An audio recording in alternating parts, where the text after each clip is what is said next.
Camera चालू कर दूं?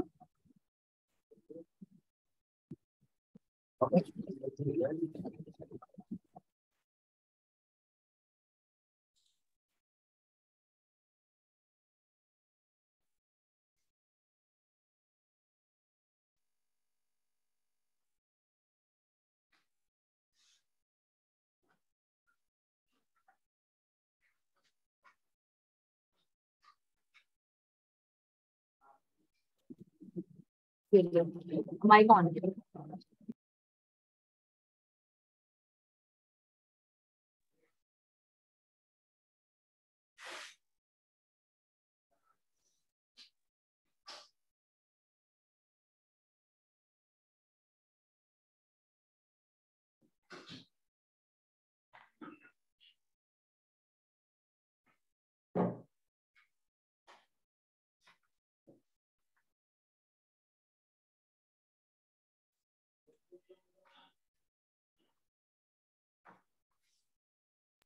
अब जाएगी आवाज। नमस्कार जी।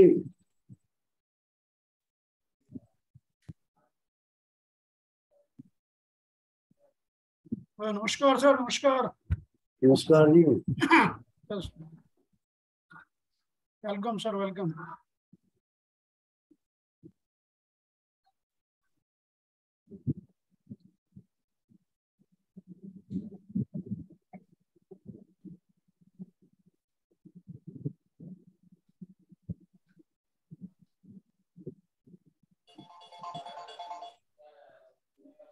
Nishant,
Praveen ji, should we start?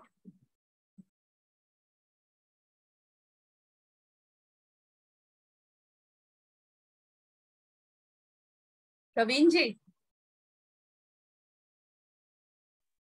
हाँ बताइए। हेलो। स्टार्ट करें प्रवीण जी?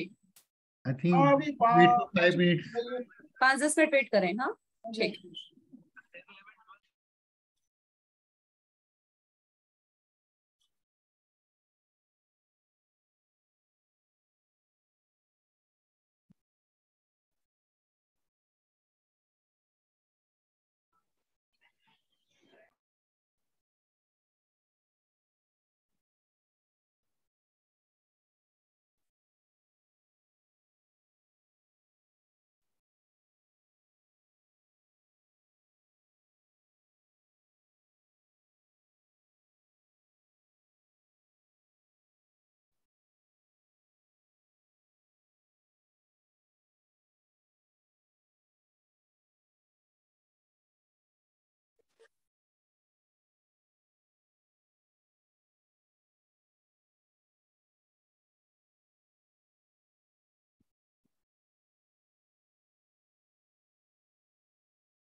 हाँ नमस्कार जी। अच्छा क्या बात है, वो अपने मोबाइल में काम चल जाता है, क्या पता उस दिन मंगाई।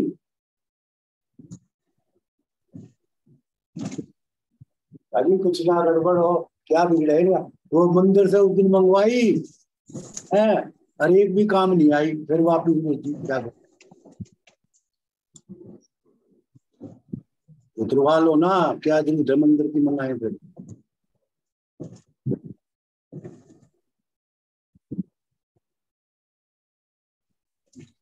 आदित्य वाले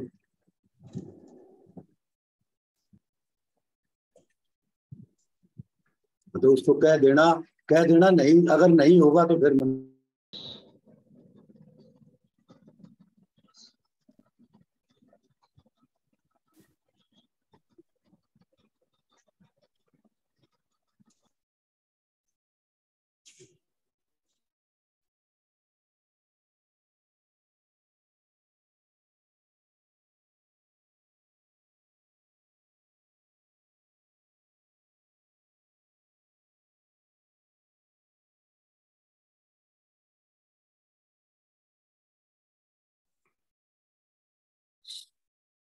Good evening, sir. Well, Neha ji, can we start? Yes, Praveen ji. Okay. Please. Yes.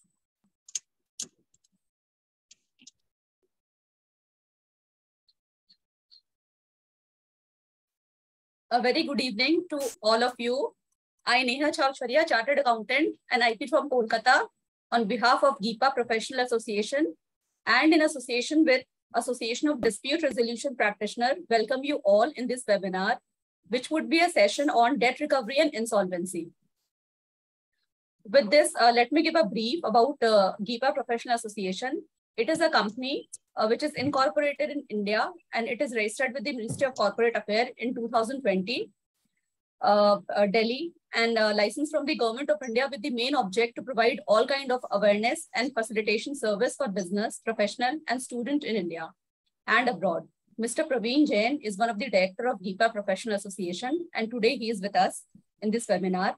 CA Ritu Rastogi is the vice chairman of GIPA. I'll just give a brief introduction of Mr. Praveen Kumar Jain. He's a fellow CA and IP. Also is a registered valuer. Also has done BCom honors from the Delhi University. He has done certification course on Master on Business Finance by ICI. Has passed various certification course like arbitration and counselor of ICI. Has done peer review course of ICI and also FAFD course of ICI. He is a senior partner of Praveen Kumar Jain and Associate, founder director of GIPA Professional Association. Ritu Rastogi, she is a commerce graduate, CA and IP, having experience of more than 25 years in the area of financing, restructuring, revival of sick companies. She has completed number of cases as insolvency professional and liquidator. I hereby invite today's guest of honor, Mr. Umesh Anandji, who is the president of Okia Factory Owners Association. Mr. Naresh Kumar Gupta ji, who is the president of Federation of All India Vyapar Mandal, Delhi. Today, our eminent speaker is Mr. Vishal Agarwal, who is the AGM of PNB, is Delhi, and CMA Alok Gupta ji. So first, I would invite the guest of honor, Praveen ji. Yes. Yeah, please invite our guest of honor. Shri Naresh Gupta ji. Yes.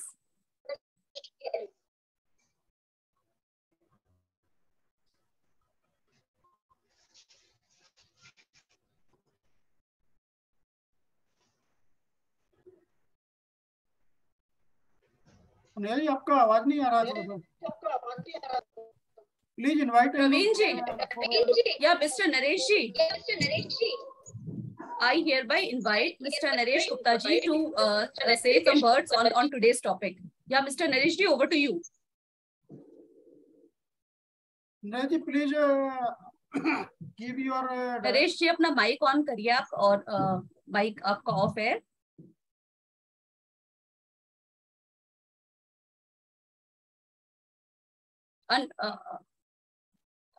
Naresh जी, आपके देखिए एकदम bottom में mute का button होगा, आप देखिए.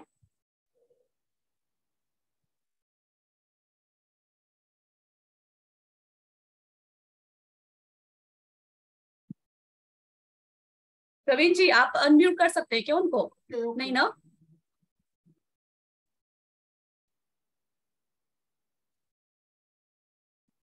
नरेश जी, आप देखिए एकदम बॉटम एंड में बाएं साइड आपके म्यूट का एक वहाँ पे होगा, देखिए स्पीकर जैसा वहाँ पे होगा, उसको जस्ट आपको क्लिक करना है।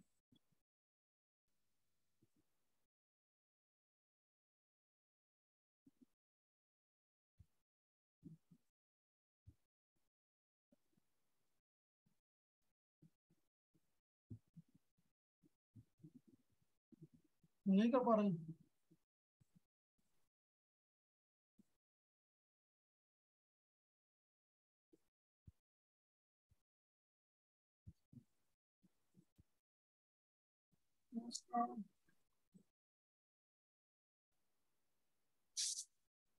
जस्ट अभी जाओ।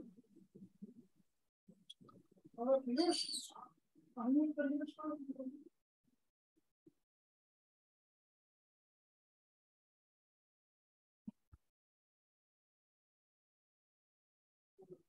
ये इनको अनम्यूट कर दो, इनको मैंने शिफ्ट कर दिया।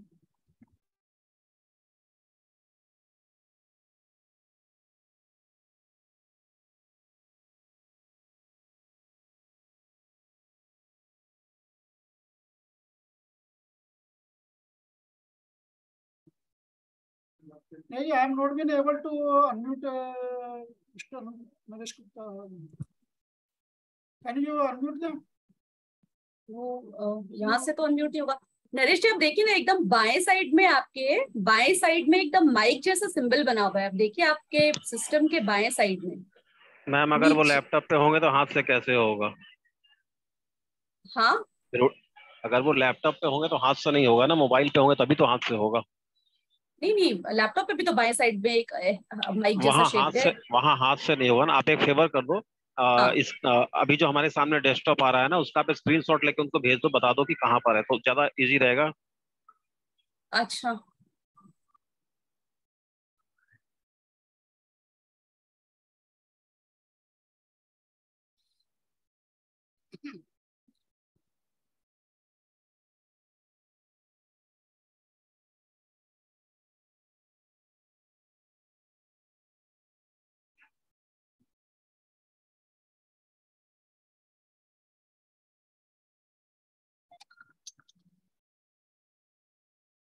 Hello, yes. अरे तो ऐसा करिए, आप अभी कर रहे हैं, वो उनके किसी को बुलाया। हाँ जी, नमस्कार जी। हाँ नमस्कार सर, प्लीज हाँ जी, please guide us sir, give your recorded. ऐसा है जी, मेरा तो ये आप सबको नमस्कार। हाँ जी, तो आपका जो आज विषय है उसके बारे में मेरे को जानकारी नहीं है, तो प्लीज मेरे को आज का जो विषय है ना वो आप बताएं, तो फिर मैं उसके बारे में आपसे कुछ अपना सुझाव दूं। तो ये हमारा आज का विषय है कि जब व्यापारी अपना फाइनेंस कराता है, लोन लेता है बैंकर से या कहीं से भी, और बिजनेस में दिक्कतें आ जाती हैं तो वो डिफॉल्ट कर जाता है कई बार। हाँ जी, तो ड्यू टू सर्कमस्टांसिस, तो उसके बारे में उसको कैसे रिजॉल्व किया जाए, कि सेटलमेंट के द्वारा, मीडिएशन के द्वारा, बैंकर से बातचीत के द्वारा, या उसको आगे अपना बिजनेस प्लान समझा के कि कैसे उसको बिजनेस को रिकवर करेंगे और उसको पे आउट करेंगे हम, उसके बारे में है। मेरा तो इस मामले में यही एक्सपीरियंस है कि वन टाइम सेटलमेंट करके बैंक से कोई आगे काम कर सकता है, वन टाइम सेटलमेंट बैंक से करना चाहिए। तो इसके अंदर तो बिजनेस लिक्विडेट हो जाएगा आपका, बिजनेस। हेलो, हाँ जी, हाँ, मतलब बिजनेस उसको आगे नहीं बढ़ा पाएंगे अगर सेटलमेंट कर लिया तो उसमें जो है, तो बिजनेस अच्छा, कैसे आगे बढ़ा पाएंगे? हाँ ये तो बिजनेस तो समस्या पहले है, दिक्कतों में है ना जी। ये तो समस्या है, तो उसके बारे में ऐसा करते हैं सर, पहले आप जो है बिजनेस में एंड में आपके ओपिनियन लेते हैं आखिर में। ठीक है जी। Thank you sir, thank you दोस्त। Neha ji please carry on. Praveen ji. Yes, तो विशाल जी को इनवाइट करिएगा। नहीं, उमेश आनंद जी अभी नहीं है ना, तो विशाल जी को मैं इनवाइट कर रही हूँ। ठीक है, ज्वाइन नहीं किया है, तो विशाला विशाला Yeah, हाँ मैं इनवाइट करती हूँ. So I hereby invite Mr. Vishal Agarwal, who is the AGM of PNB Bank, East Delhi. Vishal ji is MCom, MA, and CA by B.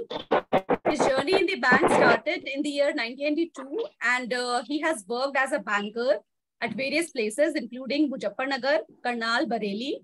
So with this, I invite Vishal Agarwal ji. Vishal Agarwal ji.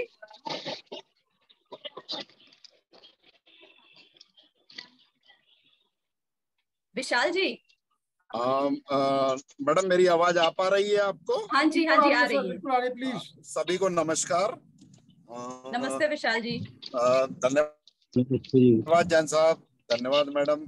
आज का जो आप लोगों ने मेरे को topic दिया था, वन टाइम सेटलमेंट, OTS, जैसा कि आज के सिनेरियो में चल रहा है, स्पेशली कोविड के बाद से हमें इस चीज का ज्यादा सामना करना पड़ रहा है. NPA बहुत तेजी से बढ़ा है और समय समय पर रिजर्व बैंक ने इस संबंध में गाइडलाइंस भी जारी की. OTS एक बहुत अच्छा प्रावधान है. उसी के तहत जो है डिफरेंट बैंक्स समय समय पे अपने गाइडलाइंस लेके आए OTS से संबंधित.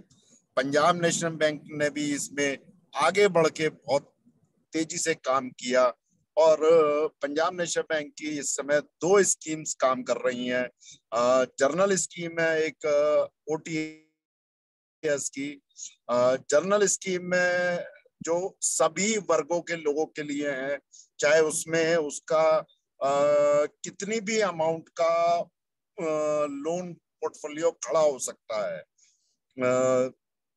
लेकिन इसके साथ साथ पंजाब नेशनल बैंक ने एक स्पेशल OTS स्कीम दी 5 करोड़ तक की अमाउंट के लिए. जिन ग्राहकों का 5 करोड़ तक का कर्ज फंसा हुआ है, किसी कारण से वो दे नहीं पा रहे हैं, उनके लिए एक विशेष पॉलिसी बैंक लेके आया जिसमें कुछ स्पेशल प्रावधान दिए. जो जर्नल OTS स्कीम है, थोड़ा सा उसमें मुझे लगता है शायद ज्यादा हो जाता है OTS का अमाउंट जब कैलकुलेट करता है बैंक. रिकवरेबल ड्यूज, जो बैलेंस उस समय खड़ा होता है जब ग्राहक नहीं दे पाया, उसका खाता NPA हो जाता है, लेकिन उस पर ब्याज तो लगता रहता है. रिकवरेबल ड्यूज जो बैंक कैलकुलेट करता है और रिजर्व बैंक भी कहता है, MCLR के रेट से हमें तय करना होता है, जो लगभग 8% के होता है. तो रिकवरेबल ड्यूज बहुत ज्यादा बन जाता है. उसी के लिए बैंक ने कुछ स्पेशल छूट देते हुए, विशेष प्रावधान देते हुए एक विशेष पॉलिसी लेके आए 5 करोड़ रुपए तक की, जिसमें एक बात यहाँ ये भी ध्यान रखने वाली होती है कि अगर हम रिकवरी एक्शन समय से ले रहे हैं, रिकवरी एक्शन बहुत जरूरी है, अगर वो समय से ले रहे हैं तो निश्चित तौर पे पार्टी जो है, कस्टमर जो है, वो OTS की टेबल पे आ जाता है. तो रिकवरी एक्शन हमें समय पे लेना बहुत जरूरी है. जहां तक सिक्योर OTS अमाउंट का सवाल है, OTS अमाउंट सिक्योरिटी से रिलेट करती है. बैंक के पास क्या सिक्योरिटी ग्राहक ने दे रखी है, लेकिन बैंक उस सिक्योरिटी पे भी समय समय पे छूट दे. जी बताएं मैडम. हेलो करिए, हेलो, आप कैरी करिए विशाल जी. उसमें बैंक छूट देने से पीछे नहीं रहता है. और मान लीजिए किसी सिक्योरिटी में बहुत लंबी टेनेंसी है, किराएदारी बहुत समय से है, या कोर्ट का कोई स्टे है, या उसमें रेवेन्यू अथॉरिटीज का कोई बकाया है, तो इस तरह में बैंक जो है 10% का हर स्तर पे छूट देता है. और वन स्ट्रेच में अगर ये बहुत सारी चीजें एक साथ किसी पर्टिकुलर प्रॉपर्टी में होती हैं तो 40% तक का बैंक उसमें छूट का प्रावधान है। और स्पेशल परिस्थितियों में अगर मान लीजिए मॉर्गेजर जिसने मॉर्गेज की है प्रॉपर्टी उसकी भी डेथ हो गई है तो 45% तक का बैंक उसमें छूट दे देता है। तो एक बहुत बड़ा ये ग्राहक को रिलीफ मिल जाता है। और मेरे हिसाब से तो ओटीएस एक बहुत अच्छा टूल है ग्राहकों के राहत पहुंचाने का। और जो बैंक ने स्पेशल पॉलिसी दी है उसमें according to age wise of NPA की जो एनपीए की कैटेगरी है लॉस कैटेगरी है या डाउटफुल कैटेगरी तो उसके तहत भी बैंक ने स्पेशल प्रावधान दिया है। अगर उसमें सिक्योर्ड पोर्शन है तो उस पे कितने % से बैंक ले सकता है, अनसिक्योर्ड पोर्शन है उस पे कितना ले सकता है। और छोटे हमारे ग्राहक होते हैं जिनका छोटा कर्ज होता है, गवर्नमेंट स्पॉन्सर्ड स्कीम में पैसा दिया होता है बैंक ने, उसमें बैंक ने ज्यादा छूट दी है। इवन छोटे खातों में तो बैंक जो है 1 लाख रुपए तक के जो खाते हैं 25% 20% पे भी जाके कर रहा है। तो मुझे लगता है कि ओटीएस एक बहुत अच्छा टूल है बैंकर के पास, बशर्ते इसमें ग्राहक सामने आए तो बहुत कुछ इसमें हो सकता है। हो गया हाँ आपको दिक्कत तो नहीं देख हो रहा है उधर से देख इधर से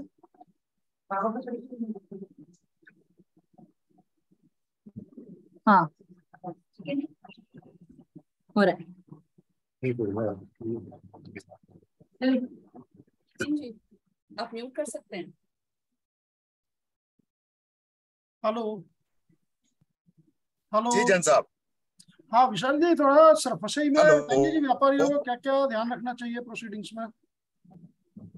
सरफसी प्रोसीडिंग में व्यापारियों को क्या क्या ध्यान रखना चाहिए, क्या हाँ कैसे जी। कोऑपरेट करना चाहिए बैंक को। हेलो हेलो हाँ जैन साहब। हाँ विशाल, मैं ये कहना चाह रहा हूँ कि व्यापारियों को सरफसी प्रोसीडिंग में क्या क्या कैसे कोऑपरेट करना चाहिए व्यापारियों को बैंक के साथ, थोड़ा सा बताएंगे इसके बारे में। देखिए कोई भी खाता अगर एनपीए हो गया इमीडिएटली बैंक जो है तुरंत सरफेसी एक्ट के तहत प्रोसीडिंग्स आगे बढ़ाता है। सरफेसी का 13(2) का नोटिस देता है, 60 दिन उसमें 60 दिन का फिर बैंक उसमें समय देता है कि अगर किसी कारण से जो ग्राहक पैसा नहीं दे पाया है 60 दिन का समय है पैसा दे दे। फिर भी अगर नहीं दे पाया या कोई समाधान नहीं हो पाया तब बैंक सिंबॉलिक पोजीशन की तरफ आगे बढ़ता है। 60 दिन बाद 13(4) का नोटिस देता है और सिंबॉलिक तौर पे कब्जा लेता है। उसके बाद भी उसके पास ग्राहक के पास पर्याप्त समय होता है। सिंबॉलिक के आधार पर भी बैंक प्रॉपर्टी बेच सकता है जो बैंक को अधिकार दिया गया है। साथ ही साथ बैंक जो है इसमें सरफासी के तहत सीएमएम या डीएम जो भी एप्लीकेबल होता है जिस एरिया के हिसाब से वहां मूव करता है ताकि फिजिकल पोजीशन के कब्जे की कार्रवाई की जा सके, कोर्ट का ऑर्डर लिया जा सके। सिंबॉलिक के आधार पे भी बैंक प्रॉपर्टी बेच सकता है और फिजिकल पोजीशन ले लेता है तो प्रॉपर्टी बेचने में और भी आसानी हो जाती है। अगर मैं 3 महीने से लगभग यहाँ दिल्ली में जो है रिकवरी सेंटर का काम देख रहा हूँ और वास्तव में जो मेरा अभी तक का एक्सपीरियंस रहा है 3 महीने में प्रॉपर्टी पे जहां फिजिकल का ऑर्डर आ गया ग्राहक जो है ओटीएस की टेबल पे आ रहा है। हाल ही में कोर्ट ने भी इस चीज को कॉग्निजेंस लिया है और कोर्ट ने वर्डिक्ट दिया है कि ऐसा क्या कारण है कि जहां बैंकर जो है फिजिकल पोजीशन के लिए ऑर्डर ले रहा है और ग्राहक जो है तुरंत ओटीएस की टेबल पे आ रहा है। पहले से ग्राहक इस चीज को क्यों नहीं ध्यान दे रहा है? क्योंकि जहां फिजिकल पोजीशन का हम ऑर्डर लेते हैं तो उसमें कुछ खर्चा अलग से हो जाता है, कोर्ट रिसीवर अपॉइंट करता है, और अगर बैंकर फिर पीछे हटता है कब्जा लेने से तो बैंकर के ऊपर पेनल्टी लग जाती है। बैंकर से पूछा जाता है कि भाई अगर आपको कब्जा नहीं लेना था तो आपने अप्लाई क्यों किया? तो ग्राहकों को भी इस चीज को समझना पड़ेगा कि समय रहते वो अपने खातों का समाधान कर ले। बैंक हमेशा कदम कदम पे उनके साथ है। बहुत सारी परिस्थिति हो सकती है खाता खराब होने के लिए। जरूरी नहीं है कि ग्राहक के ऊपर ये एनवायरमेंटल सर्कमस्टांसेस हो सकते हैं, गवर्नमेंट की भी कोई पॉलिसी हो सकती है, चेंज हो गया हो जिसके कारण से एडवर्स इफेक्ट पड़ा हो। लेकिन ग्राहकों को भी इन सब चीजों को समझ के समय पे आगे आना पड़ेगा सर। धन्यवाद विशाल जी, बहुत बहुत धन्यवाद आपका कि सबको जो है सरल भाषा में आपने जो है बताया। एंड इसी के साथ नेहा जी से रिक्वेस्ट करूंगा कि अशोक गुप्ता जी को इनवाइट करके उनके विचार जो हैं अवगत कराया जा सकते हैं ताकि सब उसका लाभ ले सकें। Ashok Gupta ji. Vishal ji, very thank you to you. आपने काफी अच्छे से समझाया हर चीजों को। Thank you madam. Thank you. हाँ, so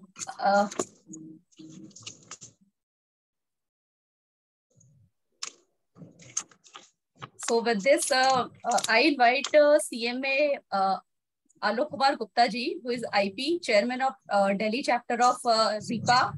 He's a managing partner of Pro Resolution Advisor, member of research committee of valuation IOB. He's also ex-advisory member of IPA of Institute of Cost Accountant of India. So with this, Ashok ji. Namaste. Namaste Ashok ji. Good evening. नमस्कार नरेश जी, नमस्कार विशाल जी, प्रवीण जी नमस्कार। नमस्कार sir, नमस्कार।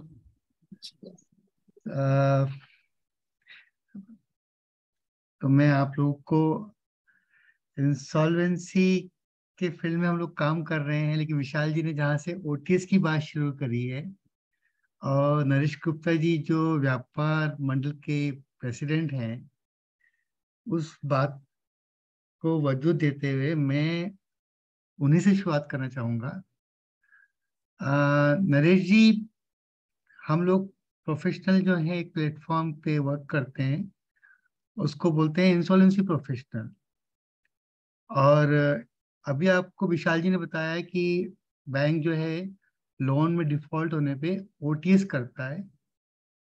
तो OTS एक प्रक्रिया है जिसमें कि बैंक के पास में कस्टमर जाता है, बोलता है कि मैं लोन नहीं पे कर पा रहा हूँ, ये रीजन है, और उस रीजन पे बैंक देखता है कि क्या रीजनेबिलिटी है और उसको जस्टिफाई करते हुए उसको कुछ रिलीफ दे देता है, कुछ वेवर दे देता है, और वो ओटीएस हो जाता है। तो पार्टी भी खुश, बैंक भी खुश, क्योंकि बैंक की रिकवरी हो जाती है और पार्टी को आगे निकलने का मौका मिल जाता है।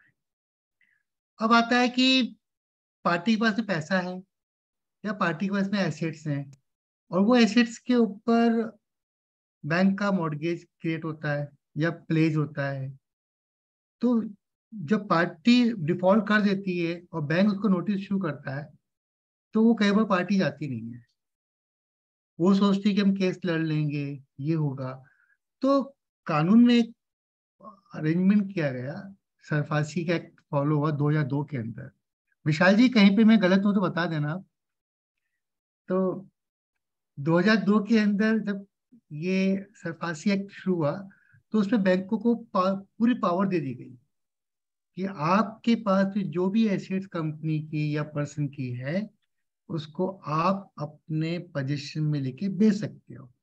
लेकिन पोजीशन में लेने वाला काम उनको न देते हुए उनको हेल्प के लिए एक ऑप्शन दिया गया कि वो उस जहाँ पे एसेट्स हैं उस एसेट्स के नियर बाय एरिया में जो भी उस एरिया का कंट्रोल डीएम है, कलेक्टर है या मजिस्ट्रेट है, तो नॉर्मली उसको डिस्ट्रिक्ट मजिस्ट्रेट बोलते हैं, डिस्ट्रिक्ट मजिस्ट्रेट को बैंक जो है नोटिस के बाद में रिक्वेस्ट करता है, और मजिस्ट्रेट क्या करता है कि वहां पे अपना रिसीवर अपॉइंट कर देता है, जो आके with in 1 month 15 days 7 days जो भी उसका सिस्टम होता है, उसने पूरा घर खाली करा देता है, दुकान खाली करा देता है। तो ऐसी स्थिति में ना आए तो एक ऑप्शन बोलते हैं ओटीएस में आके आप अपना निपटारा कर लो। अगर ओटीएस में नहीं आया तो बैंक उस प्रॉपर्टी को बेचकर, ऑप्शन में बेचकर प्रॉपर्टी का पैसा जो भी लेगा रिकवरी कर लेगा। इसके बाद में बैंक के पास में जो रिकवरी नहीं हुई है उसके लिए फिर से रिकवरी करता है। अब आता है कि ये जो व्यवस्था थी लोन को रिकवरी के लिए की गई थी, और लोन रिकवरी करने से क्या होता है, आदमी, नरेश जी आप भी जानते हैं, व्यापार में 3 तरीके के डिफॉल्ट होते हैं। आपने माल बनाया, आप माल 20 साल से बना रहे हो, और आपका माल अब नया माल नहीं बन रहा आपसे, आपका प्रोडक्ट फेल हो गया मार्केट में, और आपकी कंपनी या जिसकी भी कंपनी है वो धीरे धीरे बंद होने लग जाती है। तो प्रोडक्ट में डिफॉल्ट बोलते हैं, जो प्रोडक्ट आज नहीं चल रहा। अब उसने अगर नया प्रोडक्ट लेके नहीं आया तो उसका बिजनेस तो बंद हो जाएगा।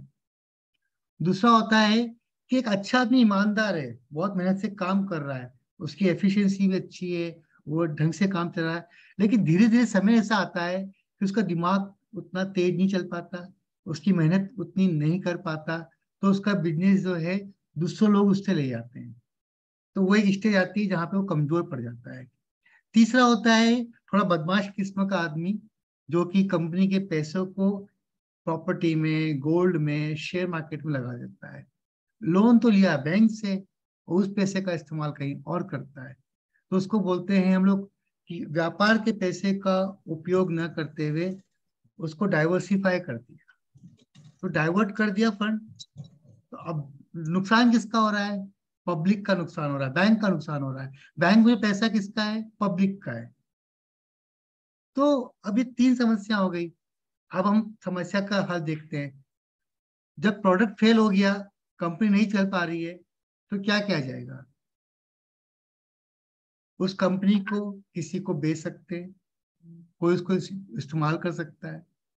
नंबर 2 हो सकता है कि उस कंपनी को ना बेच के उसकी वो खराब प्रॉपर्टी को बेच दिया जाए, जिससे दिक्कत आ रही है, हो सकता है लोन रिपे हो जाए। या ये हो सकता है कि जैसे एग्जाम्पल के लिए कि वहां पे एक नया आदमी आए और उसकी मशीनों को यूज कर ले, या बिल्डिंग को यूज कर ले, मशीन ही लेके आ जाए। तो ऐसे कई तरह के रिजोल्यूशन बनते हैं, शोधन, क्या उपयोग कर सकते हैं हम उस हेड्स का, उससे लोगों को काम मिलेगा, इनकम जनरेट होगी, और हमारी जो इकोनॉमी वो आगे बढ़ेगी। जो बदमाश कैटेगरी के लोग हैं प्रमोटर, उसके लिए क्या तरीका होगा कि उसको बाहर कर दिया जाए, और जो दूसरा अच्छा आदमी है वो वहां पे आके उसको चालू कर दे। तो देश को बढ़ाने के लिए गवर्नमेंट पॉलिसी लेके आती है, और पॉलिसी वो लेके आती है जो व्यापारी भी कर पाए और बैंक भी कर पाए। बैंक कोई अपने घर से पैसे लेके तो नहीं आया, बैंक का भी नुकसान हो रहा है, व्यापारी भी नुकसान कर रहे हैं। और जो व्यापारी बैंक को नुकसान दे रहे हैं, क्या आप मानते हो कि वो व्यापारी आपको नुकसान नहीं देगा। जो व्यापारी बैंक को नुकसान दे रहा है, क्या वह व्यापारी मार्केट में दूसरे व्यापारी को नुकसान देगा या नहीं देगा। उसका उसका विश्वास खत्म कर देगा वो। जिस सप्लायर्स को से उसने माल ले लिया, उसको पेमेंट देना बंद कर देगा धीमे धीमे। बैंक का भी खा गया, वो भी खा गया। तो हमने एक इस सब समस्या को देखते हुए, ठीक, फिर आता है चौथा हिस्सा कि कानून में लड़ाई शुरू हो जाती है। बैंक अपने पैसे की रिकवरी के लिए आता है, व्यापारी अपना तरह तरह के केस फाइल होते हैं, और पैसा किसके पास जाता है, एडवोकेट के पास में। एडवोकेट अपना केस लड़ते रहते हैं, बैंक का भी नुकसान हो रहा है, आपका भी नुकसान हो रहा है, और वो प्रॉपर्टी सड़ रही होती है। आपने दिल्ली में कई प्रॉपर्टी देखी होगी, ओखला में, इधर अपने बाराखंबा रोड पे कोने वाली बिल्डिंग जो है, वो बिल्डिंग खड़ी हुई है 15 साल से, 10 साल से, कुछ भी नहीं हो रहा है। हो सकता है कि किसी ने उसको किराए पे ले लिया होता तो शायद बहुत बड़ा अमाउंट वहां पे कमा लेता। तो इसके लिए एक व्यवस्था की गई है कि इंसॉल्वेंसी रेजोल्यूशन प्रोसेस, जिसमें कंपनी को ठीक करने के लिए एक समय दिया जाता है। और उसको बोलते हैं insolvency and bankruptcy code.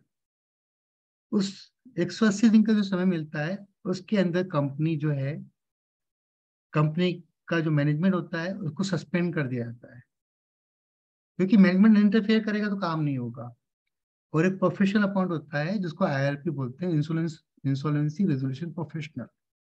Insolvency resolution professional जो कोर्ट अपॉइंट करती है, national company law tribunal, NCLT बोलते हैं, वो अपॉइंट करती है। वो बोर्ड की पावर को हटा देता है और खुद वहां पे एज ए CEO बैठता है, और उसके बाद में वो पब्लिक से बोलता है कि इस कंपनी में जितने क्लेम है आपके डालो। तो लोग अपना क्लेम फाइल कर देते हैं। वो उन क्लब को सब क्लेम को लेके इकट्ठा करता है और उसको डिटरमिन करके एक शुरुआत हो जाती है कि ये कंपनी के फाइनेंशियल क्रेडिटर हैं, ये कंपनी के ऑपरेशन क्रेडिटर हैं, ये गवर्नमेंट ड्यूज हैं, ये वर्कमैन ड्यूज हैं, ये एम्प्लॉय ड्यूज है। इस प्रकार के ड्यूज चालू हो जाते हैं और वहां से शुरुआत होती है। लेकिन क्योंकि बैंक ऑर्गेनाइज सेक्टर है, बैंक में डिसीजन लेने की पावर ज्यादा है, इसलिए फाइनेंशियल क्रेडिटर जो होते हैं वो कंपनी का मैनेजमेंट अपने हाथ में ले लेते हैं। तो कंपनी का जो मैनेजमेंट जो है पहले एक व्यापारी के पास था, अब किसके पास आ गया? फाइनेंशियल क्रेडिटर के पास आ गया। फिर जो इंश्योरेंस प्रोफेशनल होता है वो मार्केट में कंपनी की सारी एसेट्स क्या है, लायबिलिटी क्या है, कितनी लिटिगेशंस है, कंपनी के प्रोडक्ट की क्या कैपेसिटी है, कितना इस पे दम है, उन सब के पे तैयारी करता है। उसको बोलते हैं इन्फॉर्मेशन मेमोरेंडम। उसमें सारी इंफॉर्मेशन दी जाती है और मार्केट में लोगों को बोलते हैं आप आओ इस कंपनी में रेजोल्यूशन के लिए पार्टिसिपेट करो। कोई इसको बोलेगा कि इस कंपनी को मैं खरीद सकता हूँ, जैसे आपने सुना होगा बिनानी सीमेंट। अब बिनानी सीमेंट नीचे जा रही थी तो उत्कल सीमेंट ने उसको परचेस कर लिया, या जैसे भूषण स्टील को परचेस किया टाटा ने, तो टाटा के आने से भूषण स्टील बढ़ गई, उसके वर्कमैन को, एम्प्लॉय को काम मिल रहा है, बैंकों को भी पैसा मिल गया। तो ये एक व्यवस्था है जिसके अंदर ये हम करते हैं। अब हमारे टॉपिक में इशू था कि सरफासी जो बैंक का रिकवरी सिस्टम है और ये जो इंसॉल्वेंसी सिस्टम है, इसमें कौन सा ज्यादा बेहतर है या कौन सा ज्यादा फायदेमंद है। कंपनी की अगर एक आध एसेट खराब है और बैंक को लगता है कि उस एसेट से उसकी लोन निकल जाएगा तो सरफासी में ले जाए। पर अगर वो एसेट जनरेट कर सकती है, वो इकोनॉमिक वैल्यू जनरेट कर सकती है, वो एम्प्लॉयमेंट दे सकती है, तो इसका बेहतरीन तरीका ये होगा कि उस एसेट्स का इस्तेमाल किया जाए, और अगर उसका इस्तेमाल करेंगे तो वो आगे काम आ जाएगा। आपको याद होगा बाटा शूज को भी बहुत दिक्कत आई थी, तो उसके एम्प्लॉय ने मेहनत करी। आज कई सारे हाउसिंग प्रोजेक्ट बिगड़ गए हैं, उन प्रोजेक्ट के ऊपर जो है आज वो हाउसिंग प्रोजेक्ट वापस से बनना चालू हो गए हैं। तो ये एक व्यवस्था है जिसके अंदर है। तो प्रवीण जी, मैं चाहूंगा कि यहाँ से हम डिस्कशन को सबके साथ शुरू कर दें, क्योंकि इसमें सरफासी में क्या है एडवांटेज वो मैं बताने को बता दें, जैसा आप गाइड करें। और क्योंकि हम नरेश कुमार गुप्ता जी को सुनना चाहेंगे कि व्यापारी को क्या दिक्कत आती है, और या उसकी प्रॉपर्टी जाती है तो उसको दिक्कत क्या आती है, या ये जो हमने समाधान सिस्टम बताया है ये एक अच्छा सिस्टम होगा, वो ज्यादा एक्सप्लेन कर पाएंगे।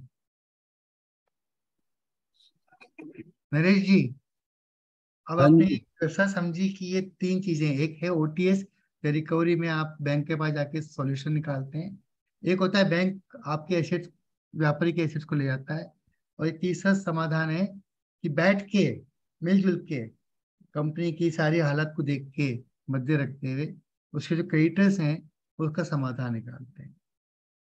और अगर वो नहीं निकला, समाधान नहीं निकला, तो फिर सारी कंपनी के एसेट्स को बेच दिया।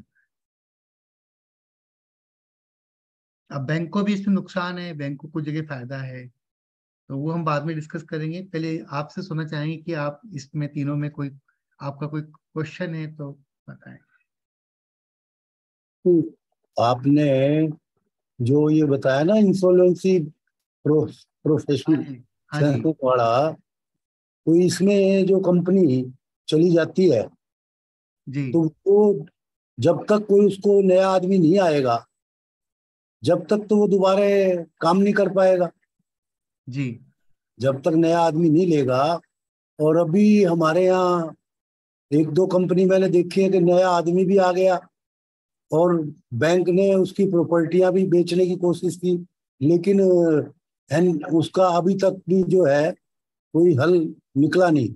ऐसी भी कंपनी है और कुछ ऐसी भी है कि काम कर रही है और इंश्योरेंसी प्रोसेस वो क्लेम लोग कर रहे हैं, जैसे आप बता रहे हैं ना कि क्लेम फाइल कर देते हैं, तो ऐसी भी कंपनियां वो काम भी कर रही है। ये समझ में नहीं आता वो किस तरीके से काम कर रही है। मेरे को तो देखो इस बारे में जानकारी है नहीं कि भाई वो किस तरीके से काम कर लेते हैं, अच्छा और ठीक है। काम कर रहे हैं। देखिए जैसे बिरानी सीमेंट आपने सुना होगा, एसआर स्टील। तो हाँ जी। एसआर स्टील ने बैंकों का बहुत मोटा डिफॉल्ट था। हाँ बैंकों की लाइबिलिटी बहुत ज्यादा थी, कहीं 50,000 करोड़ से 80,000 करोड़ के बीच में की लाइबिलिटी थी। अब वो कंपनी में तो माल बन रहा है। कंपनी को जब खराब होने लगी कंपनी, तो चलते चलते भी ठीक किया जा सकता है ना। जो चीज खराब होने के साथ साथ ही ठीक हो जाए वो ज्यादा अच्छा तरीका है। एक हो गई बिल्कुल खराब हो गई, बंद पड़ गई, उसका अता पता ही नहीं है, उसको तो ठीक करने में बहुत दिक्कत आती है, थोड़ा टाइम लगता है। और ये बात भी आपकी सही है कि नया आदमी आके जरूरी नहीं कि ठप्पा तो नहीं लग जाता कि जो नया आदमी आके चला ही देगा। हो सकता है वो कोशिश कर रहा हो सकता है उसकी वो कोई गलती कर गया हो सकता है कि उसके बाद में जो अरेंजमेंट टाइम है वो थोड़ा सा लेट हो, तो वो कई बार पता नहीं लगता। लेकिन जो कंपनियां रिजोल्यूशन में जा रही हैं उनमें काफी ज्यादा सक्सेस मिल रही है, तो वो एक अच्छा मतलब वो है। आज विशाल जी ने बताया कि बड़ी दिक्कत आती है सरफासी में, बैंक का बहुत मोटा पैसा खर्च होता है, बैंक को बड़ी तकलीफ आती है, बैंक को पोजीशन में लेना बड़ा मुश्किल काम होता है। अच्छे ऑर्गेनाइजेशन के लोग कहीं जाके किसी की प्रॉपर्टी को पोजीशन में लें, वहाँ के उनके घर के फैमिली के लोग रोकते हैं, गांव के लोग रोकते हैं, कस्बे के लोग रोकने आ जाते हैं, पुलिस सपोर्ट कई बार नहीं कर पाती है, फिर ऑर्डर लेने जाते हैं, फिर डिस्ट्रिक्ट मजिस्ट्रेट ऑर्डर करता है। एक तकलीफ वाला काम है, लंबा चलता है। बैंक भी बेचारा इस चक्कर में बोलता है कि यार जो और कोई ओटीएस के तरीके हैं वो निकाल दो। तो विशाल जी ने इसलिए बताया कि 10%, 20%, 30%, 40%, और आई थिंक विशाल जी 45% तक आप जा सकते हैं ना। जी, इसमें मैं बीच में सर इंटरप्ट कर रहा हूँ। देखिए, ऐसा नहीं है, पार्टी के पास बहुत सारे ग्राहकों के पास देने की स्थिति होती है, जैसा अभी आपने जिक्र किया। हाल ही में मैं अपना एक एक्सपीरियंस शेयर करता हूँ। मैंने एक प्रॉपर्टी का कब्जा लिया, पार्टी पैसा नहीं दे रही थी। प्रॉपर्टी का कब्जा लेते ही पार्टी ने सेम डे में डीआरटी को अप्रोच किया और डीआरटी में एप्लीकेशन फाइल किया पार्टी ने कि प्रॉपर्टी की मार्केट वैल्यू मैं 3 महीने के अंदर जमा कर दूंगा, प्रॉपर्टी मुझे वापस कर दी जाए। अब देखिए, बैंकर हमेशा अपने साथ खड़ा है अपने ग्राहक के। बैंकर तो कह रहा है कि भाई हमारा काम नहीं है प्रॉपर्टी किसी की भी बेचना, आप आइए टेबल पर बैठिए समाधान कीजिए। लेकिन जब बैंक ने वास्तव में उसका कब्जा ले लिया तब ग्राहक टेबल पे आता है, तो वो एक थोड़ा सा प्रोसेस लेंथी हो जाता है, खर्चा भी होता है, और वो खर्चा भी नेचुरली है, अल्टीमेटली कस्टमर को ही बियर करना है। जी सर। जी सर। तो नरेश जी कहने का मतलब ये कि जो चीज चलते चलते ठीक हो जाए, लड़की और लड़के में जो अनबन है वो मतलब डिवोर्स होने से पहले ही उनमें एक समाधान बन जाए तो ज्यादा खुशी का माहौल देती है। और बाद में बड़ी तकलीफ भी होती है, तो वो भी होता है। कई बार पुराने आदमी के जाने का भी फायदा होता है, हो सकता है उस कंपनी में और दम हो, उस कंपनी का बड़ा फायदा हो जाए, वो भी होता है। तो समय के साथ साथ हैं, लेकिन ऑप्शन सारे अवेलेबल हैं। बैंकों को भी अपना पैसा चाहिए होता है, उनको भी जिम्मेदारी है उनकी, पब्लिक का पैसा खराब हो रहा है तो उनके ऊपर भी रिस्क होती है। और ये एक तरीका है। तो व्यापारी लोगों को हमारा एक यही कहना है कि जब किसी को लगे कि समस्या आ रही है तो वो इंश्योरेंस फाइल कर सकता है, खुद भी कर सकता है। क्योंकि उसने फाइल कर दिया तो उसने बोला कि मेरे से थोड़ा सा दिक्कत आ रही है मेरे बिजनेस में, कम से कम उसके बिजनेस को सपोर्ट करने के कोई ना कोई तरीके तो बन जाएंगे।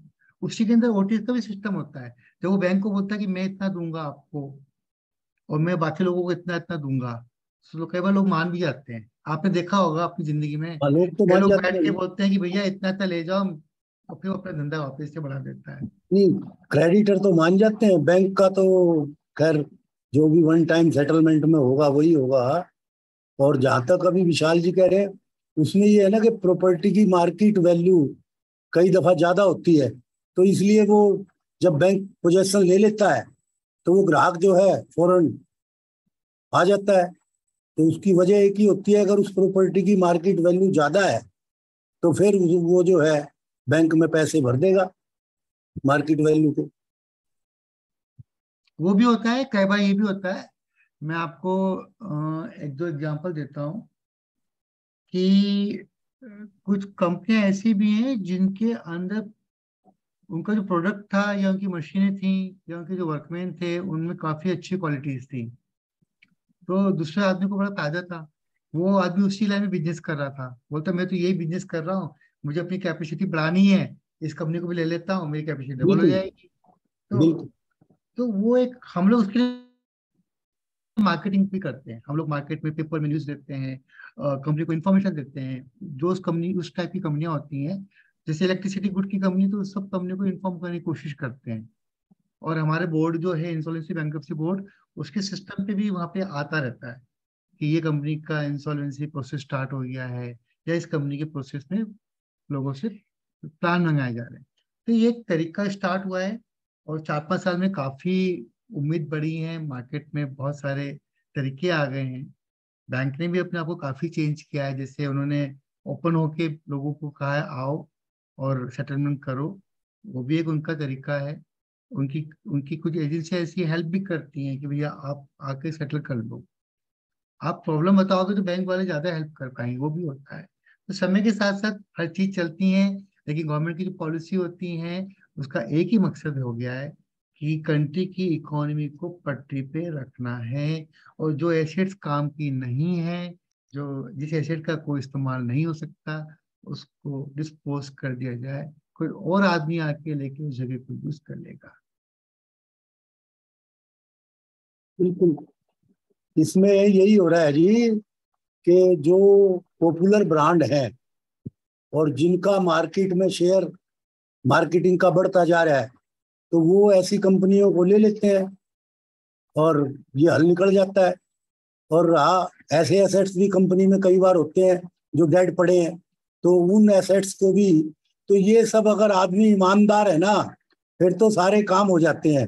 और जैसा कि आपने बताया था अभी कि जो बदमाश है, जो डाइवर्सी करता है फंडों को, तो वो तो पता नहीं क्या 420 करे क्या कर, तो उसका तो फिर जो डाइवर्सी करता है तो उसका तो फिर एक अलग वो हो गया ना। लेकिन हाँ, जो इसीलिए मेहनत, इसीलिए आजकल एक सिस्टम बना है ब्लॉक, आपने सुना होगा ब्लॉकचेन। मतलब मैं आपको जानता हूँ, आपकी क्रेडिट को जानता हूँ कि नरेश जी से आप बिजनेस करोगे तो भाई 10 लाख का माल पे कोई टेंशन नहीं। आगे आपने कहा कि भैया मैं उसको जानता हूँ 5 लाख तक का कोई टेंशन नहीं, तो 10 लाख की टिकट आपके ऊपर लग गई, 5 लाख की टिकट उनके ऊपर लग गई। तो जैसे ही मार्केट में एक आदमी डिफॉल्ट किया, उसकी खबर सबको कर दो, इसका डिफॉल्ट हो रहा है जी, तो उस आदमी से कम लेन देन नहीं होगा, तो उस आदमी के कारण बाकी लोग तो असर नहीं होंगे, उनके जो बैंक है वो हैप्पी रहेंगे। एक आदमी बिल्कुल। की गलती से 10 आदमी परेशान होंगे और 10 बैंक परेशान होंगे। हेलो, 10-15 मिनट रुक जाओ। हाँ। तो हम ये भी बोलते हैं कि इसको बोलते हैं व्यवहार बदल रहा है, बिहेवियर हाँ। चेंज हो रहा है। अब लोगों को लगता है कि सरफासी में प्रॉपर्टी जाएगी, इंसॉल्वेंसी में। पहले आपको याद होगा लोग डराने आते थे कि काली टोपी वाले और काला वो पहन के आएंगे और आपके घर को, आपकी प्रॉपर्टी को, संपत्ति को लेके कुर्की करके चले जाएंगे, लोग डरते थे, ये होता था। अब ये है कि इंसॉल्वेंसी प्रोफेशनल आएगा, आपके एसेट्स पे कब्जा करेगा और प्रोसेस शुरू होगी। तो सिस्टम थोड़ा सा बदल रहा है, लेकिन आपको भी व्यापार मंडल में व्यवहार बढ़ाना पड़ेगा कि लोगों को ये बात समझनी पड़ेगी, जिसका डिफॉल्ट जैसे हो रहा है उससे वैसे ही तुरंत सबको खबर कर दें, ताकि दूसरे लोगों का नुकसान ना हो। हाँ जी, जानकारी का अभाव है जी। जो ट्रेडर है ना, मध्यम श्रेणी जो व्यापारी है, उसमें जानकारी का अभाव है, क्योंकि आज से 20-30 साल पहले तक जो है ना पार्टनरशिप फर्म चलती थी, कंपनियां, तो अब ये 30 सालों में बनी है, 40 सालों में। तो पार्टनरशिप फर्म में जो इंसॉल्वेंसी में कोई जाना नहीं चाहता था, क्योंकि जैसा आप बता रहे हैं कि भाई खाली टोपी वाले आएंगे, तो व्यापारी में एक बहुत बड़ी अपनी डर की तो भावना थी ना। तो इसलिए क्योंकि अब जैसा कि आप समय चेंज हो रहा है, तो उसके हिसाब से जो आपने जानकारी दी है, तो उससे लोगों को जानकारी मिलेगी, तो लोग उसका लाभ उठाएंगे व्यापारी। हाँ जी, क्योंकि जानकारी का सबसे बड़ी दिक्कत एक ही है कि हमारा जो मध्यम श्रेणी व्यापारी है ना, उसमें जानकारी नहीं होती, क्योंकि जो बड़ी कंपनियां हैं पॉपुलर ब्रांड वाली गिनी चुनी, तो उनमें तो ये सब जानकारी होती है जो आप बता रहे हैं जी। तो जैसे जैसे जानकारी बढ़ेगी लोगों में, तो वैसे वैसे फिर लोग उसका फायदा उठाएंगे। लेकिन जिसने करनी बदमाशी है, एक आध गिने चुने ऐसे आदमी होते हैं कि जिन्होंने फंड पहले ही इस नियत से डाइवर्सी की है, फंड बैंक से लेके या ज्यादा ले लिया या कर, तो उसका तो हल फिर खाली सरकार के पास है या बैंक, उसका तो उस बात से इंसॉल्वेंसी जैसे में। सरकार के पास तो है, आपके पास भी है।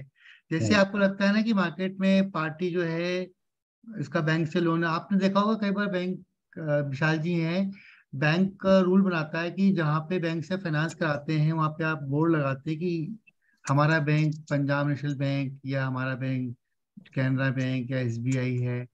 और स्टॉक जहाँ होता है वहाँ पे भी लिखा होता है, और गाड़ी पे भी लिखा होता है कि ये लोन हमने यहाँ से लिया हुआ है। दूसरा है कि जो रिपोर्ट आप बैंक को देते हो, वो रिपोर्ट भी आप अगर सही ढंग से नाम लिखोगे कि इन पार्टियों से डील कर रहे हैं, हो सकता है बैंक के पास में कोई ऐसी पार्टी का नाम है जो ब्लैक लिस्टेड हो, तो हमसे बता तो देगी कि भैया आप इससे काम मत करो। तो कई सारी चीजें हैं।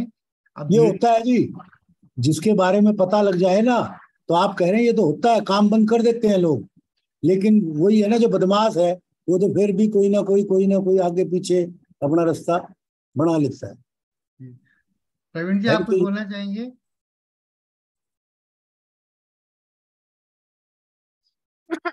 मैं कहना चाहूंगा कि इसके लिए एसोसिएशन अपने एंड पे एक सिस्टम डेवलप करे, जैसे सिविल का सिस्टम है। बैंक ने सिविल डेवलप किया हुआ है कि कोई भी लोन लेने जाता है तो पहले उसको चेक करता है। इसी तरह से ये भी अपना एक सिस्टम डेवलप करें कि मार्केट में कौन डिफॉल्टर है, कौन मार्केट पॉइंट ऑफ व्यू से बदमाशी कर रहा है, तो उसको अपनी एसोसिएशन में अवेयरनेस देते रहें, बताते रहें, तो ज्यादा इफेक्टिव हो जाएगा इस सिस्टम को करना।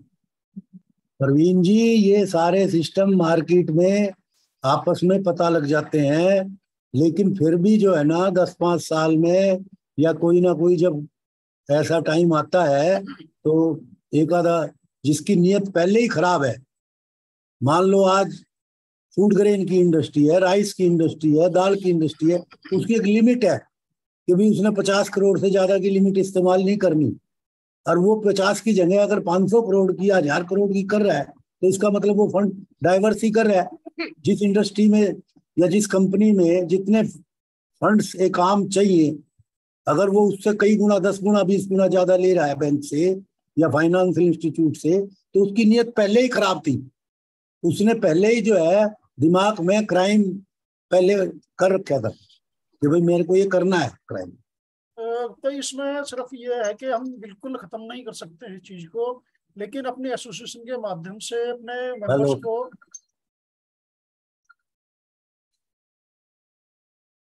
सावधान कर सकते हैं। वो करते हैं जी समय समय पे, समय वो समय तो पे आप करते हैं उनको समय सावधान कर समय सकते पे, हैं। लेकिन उसका कोई हमारे पास कोई प्रोफेशनल वे नहीं है। वो तो हम अपने जो हमारी उसके मार्केट की अंदर प्रैक्टिस है। सर, उसके अंदर ये भी कर सकते हैं कि हम जैसे प्रोफेशनल्स को बुला के आप अवेयरनेस प्रोग्राम भी चला सकते हैं हाँ, ये एसोसिएशन के माध्यम से, बिल्कुल कि आप उससे। हमें अप्रोच करें तो हमारी तरफ से कुछ लोग आए और आपके एसोसिएशन के मेंबर्स को जो है अवेयरनेस करें, सावधान करें इस तरह की प्रैक्टिस को। बिल्कुल बेस्ट वे कोई भी बहुत बैंकिंग अच्छी से बात है मीडिएशन ये। चाहिए, कि हाँ, अगर कोई ओटीएस करना है या कोई और काम है, तो उसके लिए मीडिएशन के रूप में उनको भी जो है हेल्प ले सकते हैं हमारे प्रोफेशनल्स की, बिल्कुल जी, बिल्कुल इस तरह की हमें हर ताकि एसोसिएशन समय के रहते ही लेवल जो है पे। ताकि समय रहते ही इस चीज को रोका जा सके और जो चलती यूनिट है उसको चलाया जा सके नहीं, बहुत अच्छी बात है, आपका सुझाव बहुत अच्छा है। और ये हम अपनी जितनी भी हमारे एसोसिएशन है ट्रेड की और इंडस्ट्री की, उनमें क्या करेंगे, ऐसा प्रयास करेंगे पूरा। और लोगों को अवेयर करें कि अपने इस तरह के प्रोग्राम में पार्टिसिपेट करें अपने मेंबर्स ना, जी ताकि उनको भी जानकारी मिले प्रोग्राम में आके। अपने यहाँ तो नहीं बुलाएंगे ही, लेकिन हमारे प्रोग्राम जो होते हैं उसके अंदर भी पार्टिसिपेट करें, आए और नहीं समझे नहीं, बात को, ठीक और है जी। क्वेरी रेज करें। नहीं, बहुत अच्छा है। और बहुत मतलब इससे जानकारी मिलने से काफी एक लाभ होगा। जिस समय दिक्कत होती है तो आदमी दिक्कत में कोई अपना रास्ता निकाल लेगा। ये एसोसिएशन का मकसद ही जानकारी और अवेयरनेस, मतलब चौकीदार की भूमिका निभाना है इसका। एसोसिएशन का बिल्कुल यही मकसद है, यही सीधे शब्दों उद्देश्य में, है। बिल्कुल और इसी उद्देश्य को लेके हम लोग काम करते हैं। बिल्कुल जी, हाँ। बाकी जैसे जैसे समय चेंज हो गया तो हमें भी अपना काम का तरीका चेंज करना पड़ेगा। बिल्कुल जी, बिल्कुल। वो जो है उसी हम इसीलिए है कि व्यापारियों को और बैंकर को तो, ताकि मीडिएट कर सके, समझा सके कि क्या बेस्ट ऑफ काम करने का कर सकते हैं। गुप्ता जी प्लीज। ठीक है, थैंक यू जी। थैंक यू जी। तो सर आई थिंक मेंबर्स को ओपन कर दो, इनको सरफासी और उसमें जो भी डिस्कशन करना है। प्रवीण जी, क्या कह रहे हैं सर? या तो मेंबर्स को डिस्कशन के लिए ओपन कर दो, क्योंकि सरफासी और एक टेक्निकल थोड़ा सा हो जाएगा। तो ओके, ऑडियंस इतने हैं नहीं तो टेक्निकल डिस्कशन में। Right right. तो Neha ji please open the participants to make any questions और chat, give in chat box for discussion, open discussion. हाँ जी प्रवीण जी। हाँ, तो हमने सारी डिस्कशंस अभी सुनी। सो अगर जो भी यहाँ पे प्रेजेंट है, अगर इनके पास भी कोई क्वेरी है तो वो पूछ सकते हैं, बिकॉज हमारे यहाँ सभी अशोक जी हैं, विशाल जी हैं, और वो आंसर करेंगे सबकी क्वेरी का। सो हम वेट कर रहे हैं क्वेश्चन का। या नेहा जी, यदि कोई अपने विचार रखना चाहता है पार्टिसिपेंट, वो भी रख सकता है। हाँ जी, कोई अपने विचार रखना चाहता है तो वो भी वो इनवाइटेड है। Most welcome. तो हाँ, मोस्ट वेलकम। सर नमस्कार। नमस्कार सर, नमस्कार। हम लोग पीपीआईआरपी को एसोसिएशंस में क्यों नहीं प्रमोट कर रहे? कोई स्पेसिफिक रीजन है या पीपीआईआरपी सक्सेसफुल नहीं हो रहा? सर पीपीआईआरपी एक तरह से बैंक के पास जाके आप बोलोगे, विशाल जी बैठे हुए हैं, कि भाई मैं आपको इतना हेयर कट दूंगा, बाकी को तो आपको हेयर कट देना नहीं है।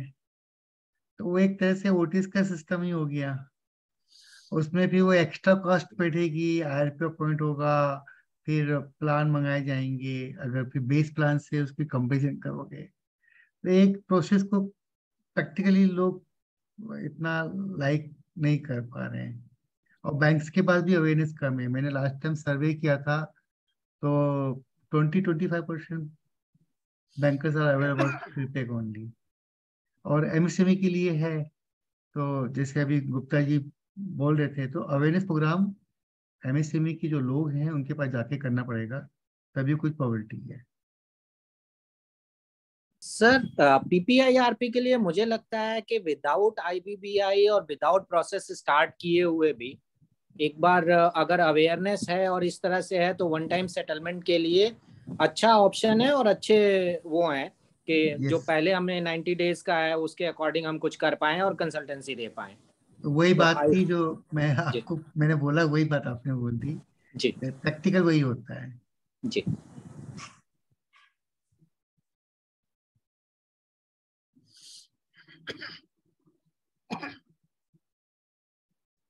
Any other member, please?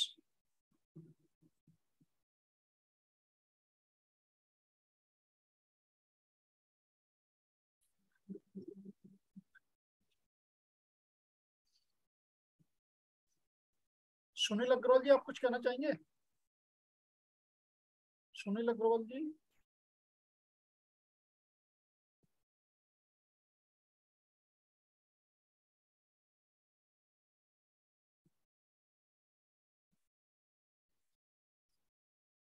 तो आई थिंक क्लोज कंक्लूड किया जाए मीटिंग को।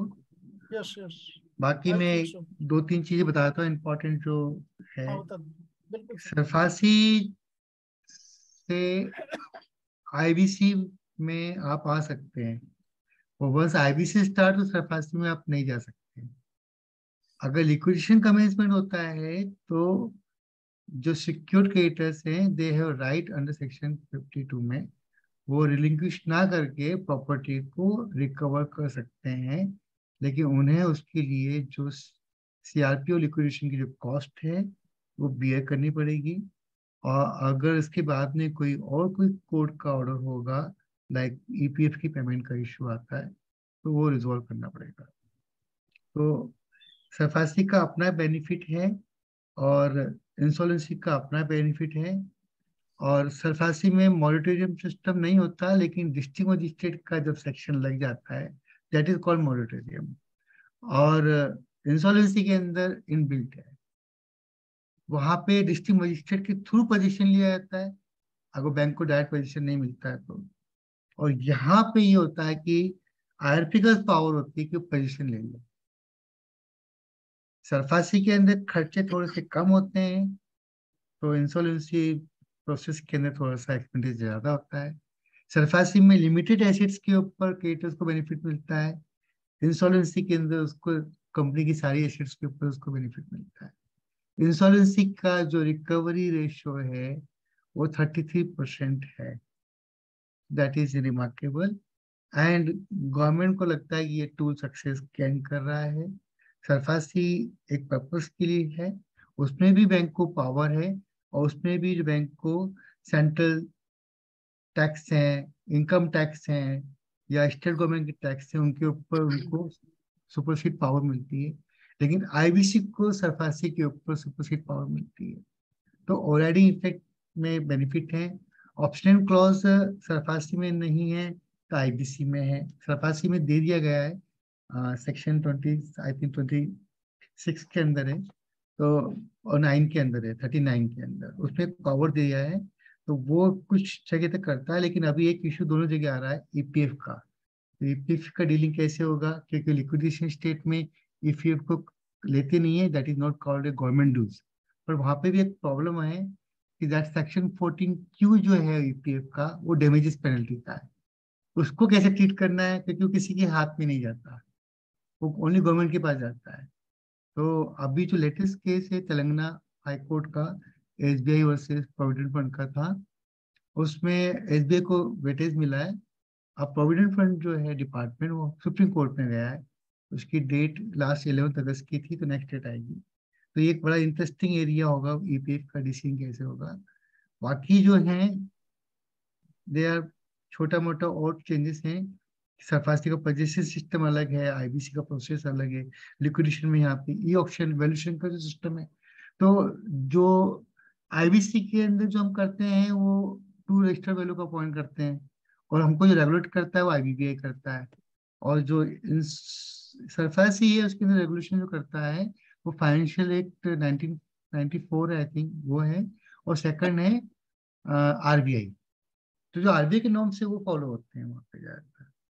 तो सरफासी एक्ट में जो भी कुछ मॉनिटरिंग है वो आरबीआई की मेजर जो वर्केबल यूज करते हैं वो सरफासी में बैंक आते हैं। तो भाई एक नॉर्मल डिस्कशन ने बता दिया है। आई डोंट डिस्कस ये केस लॉ, बहुत सारे केसेस है अलग अलग जगह पे। तो गुप्ता जी, इसमें मीडिएशन को कैसे यूज कर सकते हैं हम सरफासी में? और क्या जैसे प्रीपेक का मोहिंदर तिवारी ने बात किया है अभी, प्रीपेक का जो टाइमिंग है वहां पे मीडिएशन को यूज कर सकते हैं, that is one area. Second area है तो फर्स्ट 30 डेज है, उसमें से 21 डेज तक ही एक चांस बनता है कि वहां पे मीडिएशन हो जाए, क्योंकि वंस सीओसी कॉन्स्टिट्यूट फिर एप्लीकेंट के साथ में नहीं होगा मीडिएशन। थर्ड है फिर सीओसी और फिर सीडी के बीच में मीडिएशन कर सकते हैं 90 डेज, तो वहाँ पे 90% अचीव करना होगा। तो मीडिएशन ये 3 प्लेसेस पे चांसेस बन सकते हैं। उसके बाद सेक्शन 230 पे भी मीडिएशन यूज हो सकता है, लेकिन वो मीडिएशन में RP are a facilitator. Mediator is a person who call both the parties, and दोनों पार्टियों को सीट करके समझाता है। आरपी के पास में ऐसा नहीं है कि वो सीडीओ को समझाएगा कि इस एक्ट का बेनिफिट है, कोड में ये बेनिफिट है, ऐसा कर लो वैसा कर लो, वो नहीं पावर। अगर उसको आरपी को इंफ्रास्ट्रक्चर देना पड़ेगा, फैसिलिटी देनी पड़ेगी, लीगल एडवोकेट टीम देना पड़ेगा, तब जाके मीडिएशन कर सकता है। मीडिएशन एक प्रोसेस है जिसमें ट्रेनिंग की जरूरत पड़ेगी, और उसमें तो पॉसिबिलिटीज हैं वो बताने पड़ेंगे, कॉन्सिक्वेंसेस क्या है वो बताने पड़ेंगे, वो सब एक्सप्लेन करना पड़ेगा। लेकिन उसमें भी टाइमलाइन देनी पड़ेगी कि कितनी टाइमलाइन में मीडिएशन शुड बी फिनिश, नहीं तो मीडिएशन के बाद में फिर एक लिटिगेशन स्टार्ट हो जाएगी, वो कोई लाइक नहीं करेगा। When you have the time of 180 days और 270 और 330, that mean mediation should be finish in that time. अगर मीडिएशन उस टाइम पे फिनिश नहीं हो रहा है तो कोई फायदा नहीं मीडिएशन का इन्वॉल्वमेंट है। आई थिंक नेहा जी भी इस बात से एग्री होंगी। हाँ जी।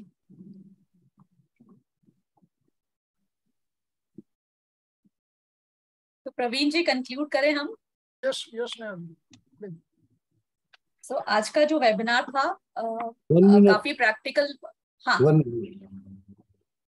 एक मेरे अभी क्वेश्चन आया है, जो मेरा अनुभव है कि मैंने एक दो लोग ऐसे देखे हैं कि जो वन टाइम सेटलमेंट भी कर लेते हैं और अपनी कंपनी भी चलाते रहते हैं। तो वो किस तरीके से चलाते हैं? दूसरी कंपनियां बना के और उनमें वही काम उनका चलता रहता है। मैंने एक दो केस देखे हैं ऐसे कि मान लो उसने 1200 करोड़ ले रखा था, 200 करोड़ में वन टाइम सेटलमेंट कर दिया बैंक से, और उसके बाद वो अपनी 4-5 और कंपनियां बना के काम कर रहा है, वही काम कर रहा है, वही वाला जो पहले काम था। विशाल जी आप बोलना चाहेंगे? और मान लो मेरे को उस कंपनी से पैसा लेना है, तो मेरे को कहता है जी तुम तो इंसोलेंसी में चली गई कंपनी और अपना क्लेम डाल दो, जैसे आपने बताया था ना कि क्लेम डाल दो, तो क्या उस क्लेम से कुछ मिल जाएगा? सर देखिए नरेश जी, कानून किसी भी व्यक्ति को किसी 10 कंपनी 5 कंपनी बनाने के लिए ना नहीं करता। बिरला की कंपनियां भी सिख इंडस्ट्री में गई हुई हैं कई साल पहले। ऐसा नहीं कि किसी भी लाला की किसी भी सेठ की कंपनी हो सकता है कोई बंद हो जाए और दूसरी कंपनी ठीक ठाक चल रही हो, ऐसा हो सकता है।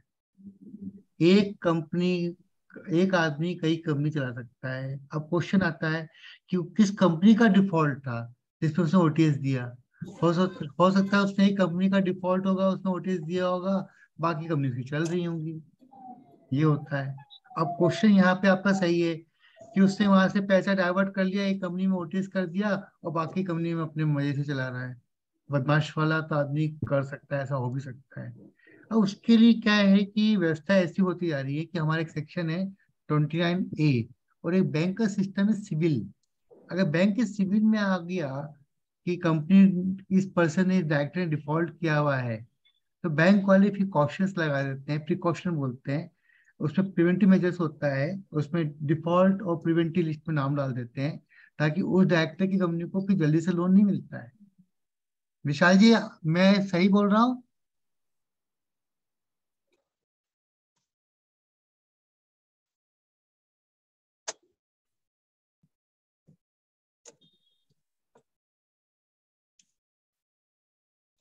विशाल जी। जन साहब, मैं आज का एक छोटा सा एग्जांपल शेयर करता हूँ। आप देखिए हमारी सोच कहाँ तक पहुंच गई है। मेरा एक खाता खराब है, एमएसएमई का खाता है, और 2-3 मैं बार मीटिंग कर चुका हूँ ग्राहक से। आपके पास कुछ गणेश उत्सव है ना, वहां जा रहे हैं। ग्राहक के पास देने को कुछ नहीं है। मैंने उनकी सरफेसी के तहत प्रॉपर्टी ऑप्शन पे लगा दी है। आज भी मैंने उन सम्मानित ग्राहक से मीटिंग की और एक छोटा सा मैंने उनसे सवाल किया, भाई साहब आप अपनी प्रॉपर्टी की एक अंदाजन कीमत बता दीजिए। जिस कीमत पे मैंने प्रॉपर्टी ऑप्शन पर डाली है उन्होंने उसका 25% कम मुझे बताया कि जी मेरी प्रॉपर्टी की कीमत इससे 25% कम है, आप ज्यादा पे कैसे लगा रहे हैं। भाई साहब, मैं तो वैल्यूएशन कराई, उसके आधार पे एक प्रॉपर्टी ऑक्शन पर डाली और ग्राहक का फायदा हो रहा है इसमें। अगर ग्राहक की प्रॉपर्टी ज्यादा पे जाती है उसका भी फायदा है, उसका खाते का अच्छी अमाउंट पे सेटलमेंट हो जाएगा। लेकिन उनको दिक्कत कहाँ हो रही है कि बैंक जब प्रॉपर्टी बेचने जा रहा है तो बैंक का सारा पैसा नंबर 1 में आएगा, ऑन थ्रू ई ऑक्शन में जाएगा, पूरा पैसा नंबर 1 में होगा। और वही प्रॉपर्टी अगर वो सज्जन खुद से बेचते हैं तो वहां पे नंबर 1 और नंबर 2 का पैसे से वो उसको कर पाने में सक्षम हो पाएंगे। तो इस तरह के भी ग्राहक अप्रोच लेके आते हैं कुछ कुछ लोग, जहां बैंकर चाह के भी नहीं मदद कर पाएगा, क्योंकि बैंक का बहुत ट्रांसपेरेंट मैनर में सिस्टम है। ऑक्शन की प्रक्रिया बहुत ट्रांसपेरेंट है। ई ऑक्शन के जरिए जाता है बैंक और कोई भी उसमें बोली लगा सकता है। तो इसमें ऐसा भी होता है कि वो जो जिसकी प्रॉपर्टी है ना वो आपसे इसलिए अप्रोच कर रहा है कि उसकी वैल्यू कम करो, कि वो अपने किसी रिलेटिव को या किसी जानकार को अपनी प्रॉपर्टी खरीदवा देता है। जी बिल्कुल सही। मार्केट में फिर वो 1 नंबर 2 नंबर करके वो ज्यादा पैसों में बिक जाएगी तो वो पैसा उसको बच जाएगा। जी भाई आपसे वैल्यू कम करवा ली, मान लो उसने 10 करोड़, और फिर आपसे 10 करोड़ की वैल्यू करवा के अपने किसी रिश्तेदार के नाम से लेके ई ऑक्शन में, और मार्केट में वो 13-14 करोड़ की बेच ली। जी तो ऐसा होता है, ये तो सुना है मैंने भी और देखा भी है प्रैक्टिकल में एक आधे केस में। जी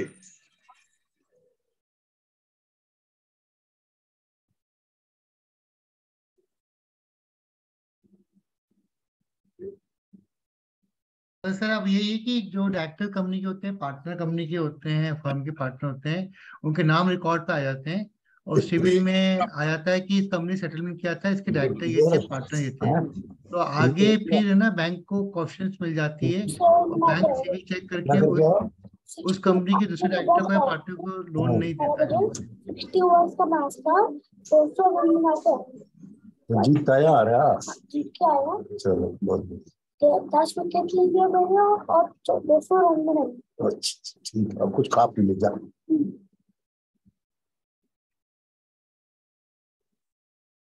प्रवीण जी। हाँ जी। हाँ तो इसको कंक्लूड करें अपने। हाँ करेंगे। हाँ जी। सो आज का जो वेबिनार था हमारा, तो काफी प्रैक्टिकल डिस्कशन हुआ और इसके लिए बहुत बहुत धन्यवाद नरेश जी को और अशोक जी को एंड विशाल जी को भी अपना व्यू शेयर करने के लिए। और with this also Deepa professional को भी स्पेशली प्रवीण जी आपको ये इस टाइप के सेमिनार ऑर्गेनाइज करने से हमें भी जो प्रैक्टिकल अप्रोच है वो सुनने को मिलती है, जो प्रैक्टिकली हो रहा है। तो with this I thanks all of you and इसके संग ही अपने इस वेबिनार को कंक्लूड करते हैं। Thanks Neha ji, Naresh ji, Vishal ji and Ashok Gupta ji and all participants. Thank you. We are very thankful to all of you.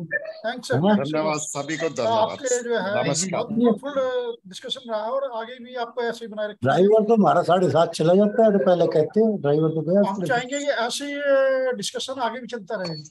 हाँ जी। Thank you sir. Thank you Gupta ji. Thank you. Thank you. हमेशा साथ में बने रहेंगे ऐसे। नहीं बहुत अच्छी जानकारी मिली और इसको आगे बढ़ाएंगे माध्यम से। हम हमेशा तैयार हैं सर आपके साथ। Thank you. आपके एसोसिएशन से सबके साथ। Thank you sir. Vishal ji नमस्कार। Thank you. नमस्कार सर। नमस्कार। नमस्कार गुप्ता जी नमस्कार। नेहा जी नमस्कार। सभी प्रवीण जी, सभी पार्टिसिपेंट को धन्यवाद। सभी को बहुत बहुत नमस्कार।